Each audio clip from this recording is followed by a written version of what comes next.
you all are doing well. So welcome back to Sarang Gujaratis and Commerce Academy. So here I am for teaching you OCM. जैसे कि आपको पता है मैं SGCA में SP and OCM की teacher हूँ और आज हम OCM पढ़ेंगे. ठीक है, आज हम OCM को स्टार्ट करेंगे बेसिकली. सो जिसको मैं नहीं पता हूं उनके लिए इंट्रोडक्शन है एक छोटा सा कि माई सेल्फ CA प्रीति गुजराती.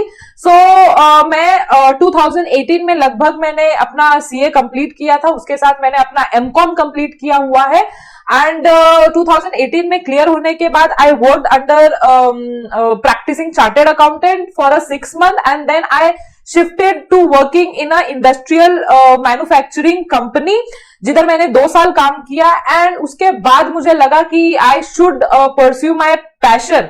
तो मैं टीचिंग फील्ड में आ गई और मेरा सबसे पहला academy Sarang Gujaratis and commerce academy ही रहा, जहां पे मैं थेरी सब्जेक्ट बेसिकली 11th हो 12th हो या CA फाउंडेशन हो उधर मैं थेरी सब्जेक्ट को पढ़ाती हूँ. ठीक है, सो ये मेरा शॉर्ट एंड क्रिस्प इंट्रोडक्शन था और आज जो हम पढ़ने वाले हैं उसके रिगार्डिंग बात कर लेते हैं. तो आज का जो हमारा टॉपिक है, जैसे आप स्क्रीन पे देख रहे हो, हम 12th अपना OCM सब्जेक्ट है वो स्टार्ट करने वाले हैं. एंड जैसे आपको पता है सर ने आपको अनाउंस कर दिया है कि आपके लिए ये स्पेशल फ्री सीरीज हम यूट्यूब पे ला रहे हैं जहां से आप अपनी पूरी पढ़ाई अच्छे से एकदम कंप्लीट कर सकते हो. Yes, it is a good news for all of you कि आप यूट्यूब पे फ्री में पढ़ सकते हो. जो स्टूडेंट हमको कंटिन्यूअस मैसेज करते थे कि मैम हमारे लिए प्लीज कुछ यूट्यूब पे लेके आओ, तो ये रहा आप लोगों के लिए. एंड प्रॉमिस मी कि आप इस साल आपके लिए जो हम आपको दे रहे हैं वो आप जरूर उसका फायदा उठाओगे और जरूर हमें कमेंट पे लिख के बताओगे कि आपको हर एक लेक्चर कैसा लग रहा है. हर एक टीचर अपनी पूरी मेहनत कर रहे हैं आपको 100% देने की. तो जरूर हमें सपोर्ट करना, लाइक करके सब्सक्राइब करके. बेसिकली हमें उससे कुछ नहीं मिलता इतना ज्यादा, लेकिन सिर्फ ये दिखता है कि यस आप लोग हमें कितना प्यार कर रहे हो, आप लोग हमें कितना पसंद कर रहे हो. यही हमारे लिए एक मोटिवेशन की तरह काम करता है और ऐसे ही हम मोटिवेटेड होके आप लोगों के लिए ऐसे वीडियोस लेके आते हैं. सो स्टार्ट करते हैं. हमारा जो एक्चुअली आज का टॉपिक है OCM सब्जेक्ट फॉर 12th. सो आप ऑलरेडी आपने 11th में ये सब्जेक्ट पढ़ रखा है. वाई OCM, कैसा है OCM, ऑलरेडी आप इस चीज से इंट्रोड्यूस हो. नाउ अब ये बोर्ड्स वाला साल है, मतलब कि 11th में तो बोर्ड्स नहीं था, जैसे तैसे निकल गया, जैसे जैसे हमने पढ़ाई करके उसको निकाल दिया. ठीक है, लेकिन 12th में आपको स्टार्ट टू एंड कोई भी सब्जेक्ट होने दो, स्टार्ट टू एंड आपको बहुत अच्छी तरह से हर एक सब्जेक्ट पे ग्रिप होनी चाहिए. क्या होता है, आप एंड में उस सब्जेक्ट के पीछे भागने लगते हो, अचानक से याद आता है कि अकाउंट ही नहीं सिर्फ अपना सब्जेक्ट है, मैथ्स ही अपना सब्जेक्ट नहीं है, उसके साथ और भी बाकी थ्योरी सब्जेक्ट हैं जिसपे ध्यान देने की जरूरत है. और थ्योरी सब्जेक्ट को मैं आपको बोल दूं 1 डे 2 डे में नहीं हो सकता है, ये पूरे साल पढ़ने वाले सब्जेक्ट होते हैं. आप बहुत सारे ऐसे स्टूडेंट हो जाते हैं लास्ट में, उसका तो कुछ हेल्प आउट नहीं कर सकते कि एंड में बहुत पैनिक हो जाते हैं. तो ये सिचुएशन हमको नहीं लाना है, हमको स्टार्ट से पढ़ना है. स्टार्ट से हमको अगर कंसेप्चुअलिटी क्लैरिटी के पीछे हम भागेंगे, मतलब रट्टा मार के पीछे हम नहीं ध्यान देंगे, तो 110% आपको जो लर्निंग होगी वो अच्छे लेवल की होगी और आप हर एक सब्जेक्ट, चाहे वो थ्योरी सब्जेक्ट हो या प्रैक्टिकल सब्जेक्ट हो, आप अपना अच्छा ग्रिप ला सकते हो. ठीक है, तो आज मतलब हमने स्टार्ट किया है थोड़ा रिदम बैठने तो अपना सब्जेक्ट पे. तो सबसे पहले जो मैं आप लोगों के लिए वीडियो बना रही हूं, इट इज रिगार्डिंग आपका जो बोर्ड का पेपर पैटर्न है. क्योंकि कुछ भी हमको पढ़ने से पहले एक स्ट्रक्चर पता होना चाहिए. जैसे भी आप कॉम्पिटिटिव एग्जाम देते हो, जैसे कुछ भी आप एग्जामिनेशन आगे दोगे, तो फर्स्ट यू विल लर्न कि उसका एक्चुअली स्ट्रक्चर क्या है, उसका स्केलेटन पार्ट क्या है ना. सिर्फ पढ़ाई के पीछे आप भाग जाओगे तो वो किसी काम का नहीं है. पहले आपको उस एग्जामिनेशन का स्ट्रक्चर जानने की बहुत जरूरत होती है. तो इसीलिए सबसे पहले हम उसका स्ट्रक्चर जान लेंगे. बेसिकली जैसे SP में मेरा फर्स्ट लेक्चर था कि what will be your paper pattern. Accounts में सर का पेपर पैटर्न आप लोगों ने देख लिया, मैथ्स सर का देख लिया, और वैसे ही आप इंग्लिश सब्जेक्ट का भी पेपर पैटर्न देखोगे. तो हर किसी का पेपर पैटर्न जरूर अच्छे से देखना, बिकॉज उससे आपको समझ में आएगा कि एग्जामिनेशंस के जो क्वेश्चन है वो किस टाइप से पूछे जाते हैं, हर एक चैप्टर का वेटेज क्या रहेगा, हर एक क्वेश्चन का वेटेज क्या रहेगा, हमको किस तरह से किस एंगल से सब्जेक्ट को पढ़ना है, समझना है. तो आपको जैसे दिख रहा है आपका पूरा जो सब्जेक्ट है वो 80 मार्क्स का रहने वाला है.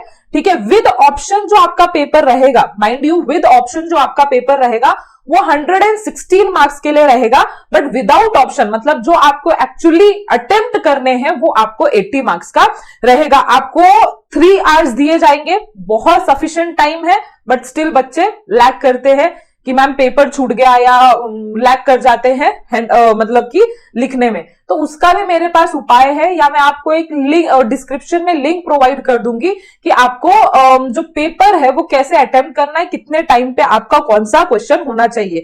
वो तो रही चलो बाद की बात, आप बोर्ड में वो ज्यादा देखोगे, लेकिन अगर आपके पास अभी स्टार्टिंग में, हमारे पास कैसे बहुत टाइम होता है क्योंकि हमारा अभी तक सिलेबस स्टार्ट नहीं हुआ, कॉलेजेस स्टार्ट नहीं हुए, तो अगर आपके पास टाइम है तो वो सारी चीजें देख के रखना। क्या जाता है, हमारा थोड़ा सा हेल्प आउट ही हो जाएगा सब्जेक्ट के रिगार्डिंग जानने में। तो ये सारी बातें 3 आवर्स सफिशिएंट टाइम है, आप लिख पाओगे, लेकिन अगर आप प्रॉपर टाइम मैनेजमेंट आपका करोगे तो आपका जो फर्स्ट क्वेश्चन ओसीएम का रहेगा वो रहेगा objective type question. As I told you in SP also कि ये एक बोनस क्वेश्चन की तरह रहता है, क्योंकि ऑब्जेक्टिव क्वेश्चन बहुत ही इजी लेवल पे आते हैं। अगर आपको सब्जेक्ट पे थोड़ी सी भी ग्रैब है, थोड़ा सा भी आपको सब्जेक्ट के बारे में, चैप्टर्स के बारे में पता है, तो आप ये इजिली क्वेश्चन अटेम्प्ट कर पाते हो। And 25% of your paper is objective type. मतलब कितना वेटेज है। सबसे पहला पार्ट जो पेपर पैटर्न में आपका रहेगा वो ध्यान से सुन लो। जो पेपर पैटर्न में सबसे पहला पार्ट है वो समझने की बात ये है कि आपका हर एक चैप्टर वाइज डिस्ट्रीब्यूशन कैसा है। चैप्टर वाइज डिस्ट्रीब्यूशन मतलब कि हर एक चैप्टर से आपको कितने मार्क्स का पूछा जा सकता है। तो जैसे आप देख रहे हो, आपके इन टोटल आपके जो चैप्टर हैं ओसीएम सब्जेक्ट में वो 8 चैप्टर हैं, और 8 चैप्टर से कुछ ना कुछ वेटेज रहता है आपके एग्जाम के टूवर्ड्स। तो सबसे पहला चैप्टर जो प्रिंसिपल ऑफ मैनेजमेंट है, विदाउट ऑप्शन आपको 7 मार्क्स के लिए पूछा जाएगा, विद ऑप्शन 12 मार्क्स के लिए। And functions of management 12 marks के लिए आपको without option, and with option 15 marks के लिए। एंटरप्रेन्योरशिप डेवलपमेंट है तो बड़ा, लेकिन उसमें से जो पढ़ने वाला पार्ट है वो बहुत छोटा है।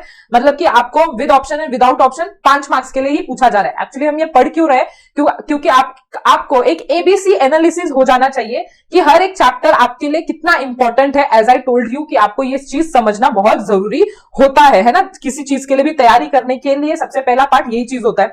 नाउ जो आपका चैप्टर नंबर 4 एंड जो चैप्टर नंबर 8 रहेगा आपके लिए दी मोस्ट चैप्टर रहेगा, क्योंकि आपका जो क्वेश्चन नंबर 8 जिसका वेटेज बहुत ज्यादा है, क्वेश्चन नंबर 8 का वेटेज 8 मार्क्स का है, तो वो इन दोनों चैप्टर से पूछे जा सकते हैं। एंड बिजनेस सर्विसेज का वेटेज 20 मार्क्स, मतलब कि कितना ज्यादा हो रहा है। एंड विद ऑप्शन देख रहे हैं तो वो 27 मार्क्स का जा रहा है। मतलब कि ये बिजनेस सर्विस चैप्टर इंटरेस्टिंग भी है पढ़ने में, एंड प्लस इंपॉर्टेंट भी है आपके exam point of view. 5th वाला जो चैप्टर है इमर्जिंग मोड ऑफ बिजनेस, वो 7 मार्क्स का है। नेक्स्ट चैप्टर भी आपके लिए 7 मार्क्स का वेटेज रखता है, एंड 7th चैप्टर भी आपके लिए 7 मार्क्स का वेटेज रखता है। सो ये सब इक्वली इंपॉर्टेंट है। मतलब इन ऑल सारे चैप्टर हमारे लिए इंपॉर्टेंट है। हम किसी भी चैप्टर को ऑप्शन में रखने नहीं वाले हैं, सारे चैप्टर हम उतनी ही अच्छी तरह से पढ़ेंगे। फिर मार्केटिंग जो चैप्टर है, as I told you, same business service जैसा आपके लिए ये इंपॉर्टेंट होने वाला है। ठीक है, तो ये एक बताना जरूरी था कि चैप्टर वाइज डिस्ट्रीब्यूशन आपके लिए कैसा है। नाउ नेक्स्ट पार्ट जो है वो है आपका क्वेश्चन वाइज वेटेज। तो ये हम नेक्स्ट पार्ट में देखेंगे। तो ये चीज समझ लेना कि आपका क्वेश्चन वाइज वेटेज क्या है। ए से लेके जो आपको जे तक का क्वेश्चन आएगा, इट विल बी ऑब्जेक्टिव, चाहे वो मैच दी पेयर हो, फाइंड ऑड वन, ये सारे हो। तो आपको इनमें से कोई भी 4 पूछे जाएंगे। उसमें हर एक क्वेश्चन 1 मार्क्स का रहेगा। ऐसे 5 क्वेश्चन आपको ईच सब क्वेश्चन में पूछे जाएंगे। तो ऐसे बन जाते हैं, जैसे फॉर एग्जांपल ये पूछा, फिर आपको ये पूछा एंड ये पूछा। तो आपको 20 मार्क्स के लिए क्या आएगा, ऑब्जेक्टिव टाइप क्वेश्चंस आएंगे, जो कि 100% जो भी मुझे देख रहा है और जो भी इन लेक्चर्स को फॉलो करेगा उसको ये 100 आउट ऑफ, मतलब कि 20 आउट ऑफ 20 तो मैं जिम्मेवारी ले सकती हूं कि आपके आएंगे ही आएंगे, अगर आप ये लेक्चर अच्छी तरह से देखते हो तो। ठीक है, फिर जो आप देखते हो वो है अपना explain the following terms and concept. तो बहुत सारे बच्चे इसमें बहुत ज्यादा गलतियां कर बैठते हैं, बहुत ज्यादा लिख देते हैं। हालांकि आप देख रहे हो तो ये है अपने को कितना, ईच क्वेश्चन 2 मार्क्स के लिए है, लेकिन स्टिल बहुत बच्चे टाइम वेस्ट करते हैं।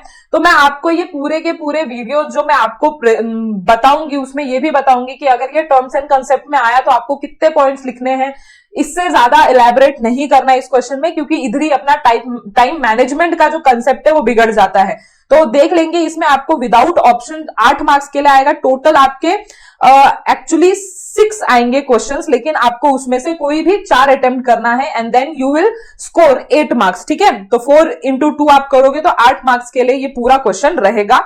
एंड टर्म्स पूछे जाते हैं, जैसे इसमें कुछ आपको पूछा जाएगा कि explain what do you mean by for example service, ठीक है, what do you mean by banking. तो ये सारे कंसेप्ट अपने छोटे छोटे ओसीएम में, तो वो सारे जो 1 लाइनर 2 लाइनर जो आप 1-2 पॉइंट में समझा सकते हो, वैसे टाइप के क्वेश्चन पूछे जाते हैं। Now third question is my favourite question, कि ये केस स्टडी टाइप है। आपको केस स्टडी टाइप क्वेश्चन पूछा जाएगा। आपको एक्चुअली होता ऐसा है कि आपका जो बुक का है वही पूछते हैं, टेक्स्ट बुक के बाहर आज तक कुछ आया नहीं है, टेक्स्ट बुक के अंदर से ही सारे क्वेश्चन होते हैं। तो ज्यादा इधर उधर भागना नहीं है, याद में रखना 12th में कि हमको ये भी पढ़ना है वो भी पढ़ना है, ऐसे आप भागने लगोगे तो आप स्मार्ट स्टडी से भी चूक जाओगे। ठीक है, आपको स्मार्ट स्टडी, देखो अभी आपके पास टाइम है तो आप बाकी सारी चीजें रेफर कर सकते हो एक्स्ट्रा नॉलेज के लिए, या जब भी मैं आपको सब्जेक्ट पढ़ाऊंगी तो उसमें बाहर की चीजें रहेंगी क्योंकि मुझे प्रैक्टिकल एग्जाम्पल देना पड़ता है। लेकिन जब आप एग्जाम पॉइंट ऑफ व्यू पढ़ते हो तो, या एग्जाम के टाइम पे आप जब पढ़ोगे तो उसमें हमारा फोकस रहेगा आपका महाराष्ट्र बोर्ड का टेक्स्ट बुक। उससे बाहर हम कुछ नहीं जाने वाले, because there will be a that point जहां पे हमको ज्यादा मार्क्स के पीछे भागना पड़ेगा। अभी है ज्यादा से ज्यादा नॉलेज कैसे ग्रैब करें। तो देखो ये केस स्टडी टाइप क्वेश्चन कैसा रहता है कि आपको एक चैप्टर पढ़ाया जाता है और चैप्टर पे एक स्टोरी आपको दी जाएगी और उस स्टोरी से आपको 3 क्वेश्चन, उसमें सब क्वेश्चंस रहेंगे और आपको वो अटेम्प्ट करने रहेंगे। तो ऐसे आपको 3 क्वेश्चन रहेंगे जिसमें आपको कोई भी 2 अटेम्प्ट करना है। आपको ईच क्वेश्चन 3 मार्क्स देगा, सो टोटल आपके लिए ये जो क्वेश्चन रहेगा वो 6 मार्क्स लेके आएगा। एंड मैं इधर भी आपको बोलना चाहूंगी कि जैसे 20 मार्क्स की मैं गारंटी दे रही हूं कि आपको पक्का आएगा, वैसे ही आपके लिए ये जो 6 मार्क्स है ये भी वैसा ही होने वाला है, क्योंकि बहुत इजी रहता है ये। Next one is distinguish between, मतलब डिफरेंस बिटवीन टाइप का क्वेश्चन रहता है। ये टेक्स्ट बुक के पीछे हर एक चैप्टर के पीछे आपको दिए हुए डिस्टिंग्विश बिटवीन, जैसे करंट एंड सेविंग अकाउंट में difference, recurring and fix deposit account में डिफरेंस। तो ऐसा आपके बुक में ही दिया हुआ है, वो थोड़ा लर्न करना पड़ेगा, वो पार्ट है जो थोड़ा लर्न करना पड़ेगा एंड आपको ये क्वेश्चन जो है अटेम्प्ट आप करोगे। तो out of 4 any 3 will be you have to attempt, each question will be of 4 marks and आपको 12 मार्क्स अटेम्प्ट करने रहेंगे। Now fifth question is answer in brief, और answer in brief आपको 4 मार्क्स के लिए आएगा।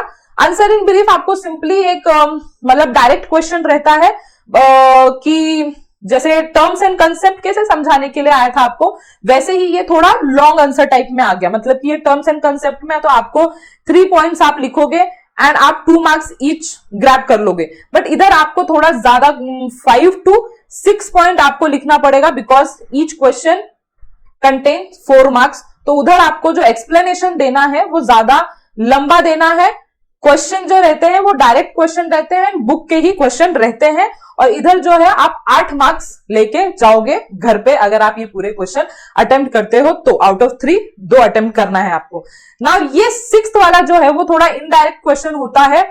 जस्टिफाई द फॉलोइंग स्टेटमेंट, मतलब आपको एक स्टेटमेंट दिया जाएगा और आपको स्टेटमेंट के थ्रू उस स्टेटमेंट को आपको जस्टिफाई करना रहेगा कि whether that statement is true और फॉल्स, करेक्ट और इनकरेक्ट। सो आपको वो लैंग्वेज एडॉप्ट करके कि yes it is rightly said that, जो भी आपको क्वेश्चन है तो वो अटेम्प्ट करना पड़ेगा। और इसमें ज्यादा होता है कि बच्चे जो है वो मार्क्स खो बैठते हैं, क्योंकि देखो हमको ऐसा आदत है हम डायरेक्ट क्वेश्चन ढूंढते हैं, तो अभी तक जो आ रहे थे वो डायरेक्ट क्वेश्चन है, लेकिन जस्टिफाई और फॉलोइंग में मैंने बहुत सारे बच्चों का ऐसा देखा है कि मार्क्स जाते हैं, बिकॉज कुछ चीजें ऐसी है जो वो भूल जाते हैं, जो कि मैंने आपको टाइम मैनेजमेंट के केस में बता के रखा है। जैसे कि इधर अपने पास टाइम है तो मैं बता देती हूं कि जब भी हम जस्टिफाई करते हैं तो क्वेश्चन जब भी कुछ पूछा जाता है, if we agree to that question, तो हमको लास्ट में ऐसा आंसर में लिख देना चाहिए hence it is rightly said, या therefore it is rightly said, या देयरफॉर जो भी आगे क्वेश्चन है। मतलब we have to adopt that language कि हम सपोर्ट कर रहे हैं उनके जस्टिफिकेशन से। तो ये कुछ माइनर सी कुछ चीजें हैं जो आपको अडॉप्ट करनी पड़ेंगी और इसमें तभी आप फुल मार्क्स ले सकते हो। जैसे 4 मार्क्स का ईच क्वेश्चन है और आपको एनी 4 में से 2 अटेम्प्ट करना, मतलब 4 क्वेश्चन दिए जाएंगे और कोई भी 2 करना है। तो अगेन ये बोनस है कि आपको 4 में से कोई भी 2 करना है और आपको इधर 8 मार्क्स मिल जाते हैं। Now next one is 7th, जो जैसा एसपी में हमारे पास लेटर राइटिंग था उधर, तो 5 मार्क्स हमको इजिली लेटर राइटिंग के थ्रू मिल रहा था, बट इधर ओसीएम प्योरली एंड प्योरली मतलब लर्निंग पार्ट है। तो इधर जो 7th क्वेश्चन है वो भी आंसर दी फॉलोइंग है। ये भी डायरेक्ट क्वेश्चन रहता है बट थोड़ा लॉन्ग आंसर, आपको लॉन्ग आंसर टाइप क्वेश्चन रहता है ये। आपको इधर अगर मैं बोलूं तो आपको 6 to 7 या 8 पॉइंट्स आपको इधर लिखना पड़ता है। अगर आप देखोगे ना ओसीएम, तो बहुत बच्चे बोलते हैं कि मैम बोर होता है ये सब्जेक्ट में, हमको पढ़ने का मन नहीं करता, लर्निंग पार्ट ज्यादा होता है, रट्टा मार करना पड़ता है। बट जब आप इस सब्जेक्ट को समझ के पढ़ते हो, ये समझने वाला जो पार्ट है ना, बहुत बच्चे समझ नहीं पाते। जब आप उस सब्जेक्ट को सिर्फ वर्डिंग टू वर्डिंग नहीं, आप समझ के हर चीज को एनालाइज करके पढ़ते हो, तो आपको कोई भी सब्जेक्ट, जैसे अकाउंट्स कैसे आप रट्टा मार सकते हो क्या? जिंदगी में आज तक कोई अकाउंट सब्जेक्ट को रट्टा नहीं मार सकता। तो कैसे आपको अच्छा लगता है वो सब्जेक्ट, कैसे आप उसको हंस खेल के अकाउंट्स करते रहते हो और आप अटेम्प्ट करके आते हो, खुश होके आते हो। तो वैसा ही तो कंसेप्ट है बाकी थ्योरी सब्जेक्ट में भी। जब आप उसको समझ के एनालाइज करके प्रैक्टिकल व्यू पॉइंट देख के जब आप ये सारी चीजें समझते हो, तो आपको वो सब्जेक्ट से प्यार हो जाता है। और जब सब्जेक्ट से प्यार हो जाता है तो उसका जादू अलग ही होता है ना। मतलब मेरी बात अगर आप क्लियरली समझ पा रहे हो तो वो चीज स्टार्टिंग से याद रखना, यस, फर्स्ट डे से, जब आप 12th में एंटर करोगे उस दिन से। और हमको कंसिस्टेंट रहना है, ये नहीं कि अभी पढ़ाई किया, मैम ने बोला चलो मोटिवेशन आया हम पढ़ेंगे, एंड बाद में जाके चलो 2-3 महीने आराम कर लेते, कोई नहीं है टाइम अभी। हमको कंसिस्टेंट, चाहे आप आधा घंटा क्यों ना निकालो इस सब्जेक्ट के लिए, लेकिन आधे घंटे रोज पढ़ाई होनी चाहिए।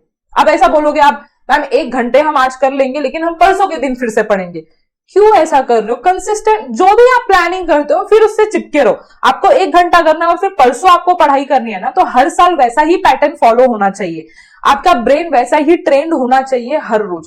तो आपको ये सब्जेक्ट भी अच्छे लगने लगेंगे या बोर नहीं होगा या मार्क्स अच्छे आएंगे, क्योंकि हमारे जितने भी सब्जेक्ट हैं ओवरऑल उससे हमारे परसेंटेज काउंट होने वाले हैं। तो बहुत सारे जिनको एमबीए करना है, जिनको अच्छे कॉलेजेस के लिए मेनली जो हम पढ़ते हैं 12th में, तो उनके लिए ये बहुत इंपॉर्टेंट। जैसे कॉम्पिटिटिव एग्जामिनेशन में तो इतना फर्क नहीं पड़ता हमको परसेंटेज से, लेकिन मेनली जो हमारे कॉलेजेस वाले जो फंडा रहता है कि अच्छे कॉलेज मिलने चाहिए परसेंटेज के बेस पे, तो उसमें तो आपको पढ़ना पड़ेगा, क्योंकि सारे सब्जेक्ट के मार्क्स मिलके आपके परसेंटेज मिलने वाले। तो ये भूलना मत, हर एक सब्जेक्ट आपके लिए इंपॉर्टेंट है, राइट। सो 7th क्वेश्चन आपको समझ में आ गया। और आगे का लेक्चर कंटिन्यू करने से पहले एक छोटी सी इंफॉर्मेशन थी कि एसजीसीए के लेक्चर्स 2 तरीकों से चलते हैं।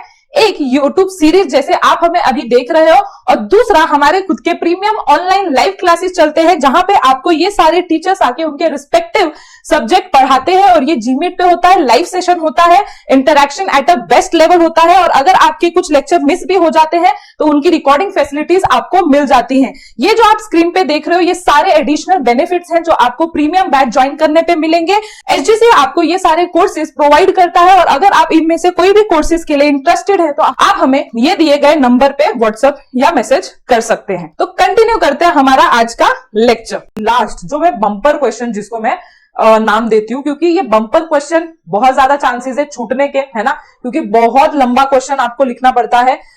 इधर आपको मैंने हर वक्त बोला है 10 पॉइंट्स मिनिमम तो लिख के आओ, है ना, 8 मार्क्स का है। कोई भी 2 क्वेश्चन आपको कोई भी 2 क्वेश्चन आएगा और 1 क्वेश्चन आपको अटेम्प्ट करना है। आपको टोटल मार्क्स 8 मार्क्स के लिए पूछा जाएगा। तो जैसे मैंने आपको बोला था टोटल विद ऑप्शन 116 के लिए पूछा जाता है, एंड ऊपर का मतलब 80 मार्क्स आपको एक्चुअली रहता है। मतलब अप्रोक्सीमेटली आपको 36 मार्क्स जो है वो ऑप्शन में है। मतलब 36 मतलब कि आप बोल सकते हो 45% of your paper is in option. इससे इजी और क्या चाहिए आपको। तो मैं आपको सीधी सी बात बोल रही हूँ, स्टेट बोर्ड के जो पेपर्स रहते हैं वो बहुत इजी रहते हैं। आप अच्छे परसेंटेज से पास हो सकते हो, ये स्टार्टिंग से बिलीव कर लो। चाहे आप मेट्रो सिटी में हो, चाहे आप कोई गांव में रहते हो, चाहे आपके पास पैसा है या नहीं है कोचिंग लगाने का, इससे कोई फर्क नहीं पड़ता है। अगर आपके अंदर शिद्दत है, अगर आपके अंदर वो चाह है, तो कोई आपको पीछे नहीं छोड़ सकता। ठीक है, बहुत बच्चे इस चीज से उदास रहते हैं कि मैम वो तो ट्यूशंस जाते हैं, मैम उन्होंने तो कोचिंग क्लास लगा रखी है, उनकी फीस बहुत ज्यादा है। ऐसा कुछ मैटर नहीं करता है। ठीक है, एक टाइम पे मुझे भी ऐसा लगता था कि अच्छी कोचिंग मतलब अच्छी पढ़ाई एंड अच्छा परसेंटेज उसके बेसिस पे आएंगे। ऐसा नहीं है। इट इज ऑन यू कि आप कैसा देखते हो अपने आप को, आप कितना मेहनत कर रहे हो अपने आप। ठीक है, इससे कुछ मैटर नहीं करता। Believe in your self. ठीक है, कुछ चीजें बोली है अपने बड़े बड़े लोगों ने, है ना, चाहे वो महात्मा गांधी हो या कभी फॉरेन के कोई ऑथर्स हो, उन्होंने कुछ छोटे छोटे कोट्स बोले हैं। वो कोट्स को हमेशा याद रखो। बिलीव इन यू और आप मेहनत करो एंड आपके पीछे जो कामयाबी है वो भाग के तो आएगी आएगी।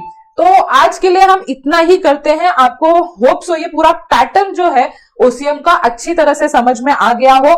एंड इसमें एक छोटी सी और बात थी जो अगर इधर है, हाँ, ये इसमें इस चीज के रिगार्डिंग थी कि आपका जो ऑब्जेक्टिव टाइप क्वेश्चन होगा 25% के लिए होगा। शॉर्ट आंसर जो basically second question, third, fourth, fifth and six and seven, इसमें वो इंक्लूडेड है। ये सारे क्वेश्चन 65% जो कि उन्होंने शॉर्ट टाइप आंसर में रखा है। ठीक है, एंड लॉन्ग आंसर में आपको 10% का, दैट इज 8 मार्क्स का जो अपना आ रहा था ना 8th क्वेश्चन 8 मार्क्स के लिए, एंड 10% वो आपके सब्जेक्ट में। इतना कुछ मैटर नहीं करता, लेकिन आपके नॉलेज के लिए पता होना चाहिए कि ऑब्जेक्टिव टाइप कितना वेटेज रखता है, short answer and long answer कितना। एंड एक और चीज, जो आपका 8 क्वेश्चन है वो आपके chapter number 4 and chapter number 8 से पूछा जाता है। इसको मार्क कर लेना। जो आपका 8 क्वेश्चन है वो chapter number 4 and chapter number 8 से पूछा जाता है। सो उस पे ध्यान रखना है और उस पे ही हमको लॉन्ग आंसर याद रखना है, लेकिन हमको हर एक चैप्टर पे उतनी मेहनत करनी है। सो आज के लिए इतना ही करेंगे और मिलते हैं अपने नेक्स्ट वीडियो में। Bye bye. अगर आपको ये वीडियो पसंद आता है तो जरूर लाइक कर देना, चैनल को सब्सक्राइब कर देना कंटिन्यूअस नोटिफिकेशन के लिए, अपने ज्यादा से ज्यादा फ्रेंड्स को शेयर कर देना। और अगर आपको ये वीडियो में कुछ पसंद आता है, कुछ सजेशन देना है, तो जरूर हमें कमेंट करके बताना। सो ये हमारे कुछ सोशल मीडिया अकाउंट्स हैं जहां पे आप हमारे साथ और अच्छे से जुड़ सकते हैं, तो जरूर फॉलो करना। So see you in next video. Bye bye.